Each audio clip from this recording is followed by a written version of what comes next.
Kalian bukan cuma nggak layak menjadi pengusaha, tapi kalian nggak layak untuk menjadi manusia yang berkembang. Bergerak sedikit udah nggak berani. Kalau misalkan kalian baru mulai usaha sedikit diomongin sama orang, terus kalian ngedown. Kalau misalkan kalian mau ngambil keputusan, tapi kalian masih ngikutin keputusan-keputusan orang lain yang bahkan kalian nggak tahu mereka menganalisa keputusan itu atau enggak. Coba kalian pikir lagi, berarti mental kalian nggak cocok untuk jadi pengusaha. Karena pengusaha-pengusaha hebat di luar sana, mental mereka itu benar-benar mental baja. Mereka punya mental yang nggak gampang nyerah. Mereka punya mental yang ketika mereka gagal, mereka punya prinsip bahwa mereka harus mencari solusi, bukan berhenti. That's the different things ya. Jadi kalau misalkan kalian gagal dalam suatu bisnis atau ketika kalian punya mindset pengusaha, gagal itu tuh sebenarnya bukan suatu kejatuhan, bukan suatu downfall kalian. Tapi ketika kalian gagal, di situ kalian belajar apa yang bikin kalian gagal. Karena bisnis adalah problem solving, game problem solving. Ketika suatu bisnis gagal, kalian bisa tahu, oh gagalnya di sini, perbaiki. Oh gagalnya di sini, perbaiki. Gagalnya di sini, perbaiki. Kembali lagi, harus pintar untuk mengambil resiko. Kalian harus tahu ketika kalian memulai lagi, itu kalian kehilangan apa aja. Kalau misalkan kalian contohnya sekarang lagi bangun bisnis ya, bangun bisnis, kalau misalkan mental kalian nggak kuat, tiba-tiba bisnis kalian dikomplain sama customer. Tapi kalau misalkan kalian langsung,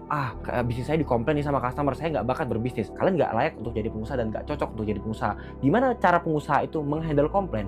Mereka menganggap komplain adalah sebagai kritik membangun untuk bisnis mereka. Terlepas dari customer itu emang komplainnya ngasal-ngasalan atau customer itu bener-bener memang mereka marah, ya kalian harus mengaca. Kira-kira komplain dari customer ini bisa membantu nggak? Bisa membantu membesarkan bisnisku nggak? Seperti itu. Jadi ini yang menurut gue menjadi hambatan untuk anak muda ya. Karena bahkan gue ketemu anak-anak muda seumuran gue. Sekarang umur gue tuh udah 22 tahun, udah masuk 23 tahun. Anak-anak seumuran gue bahkan, mereka nggak berani untuk ngambil resiko. Walaupun mereka punya basic usaha, tapi mereka takut. Kalau misalkan saya buka bisnis, nanti kalau misalkan ada yang komplain gimana? Saya takut dikritik orang, saya takut dikomplain orang. Kalau misalkan kalian takut dengan hal-hal seperti itu, kalian bukan cuma nggak layak menjadi pengusaha, tapi kalian nggak layak untuk menjadi manusia yang berkembang. Karena kalau misalkan kalian jadi karyawan pun, kalian punya atasan, ya mau nggak mau kalian harus menerima kritik. Begitu juga dengan usaha. Itu bukan alasan untuk kamu nggak lanjutin bisnis kamu.